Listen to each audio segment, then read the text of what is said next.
Hello everyone, in this video I'm going to show you how to add image gallery in your WordPress site. So for this you have to simply go to the start button, then simply type in the Chrome or the preferable browser that you would like to use. Then once you're in the browser, you have to simply type in www.wordpress.com, and then it will simply take you to the login page. You have to simply put in your login credentials there, and once you put your login credentials there, it will simply take you to the page like this.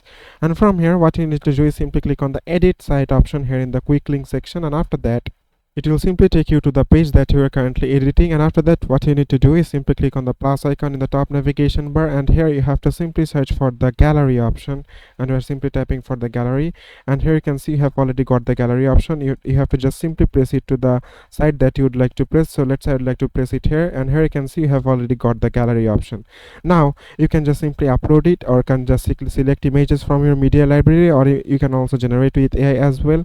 So let's say I'd like to type in the waterfall as generate AI, then you have to just simply click on the generate. After that it will take a couple of seconds to generate an image, and here you can see the image is already generating.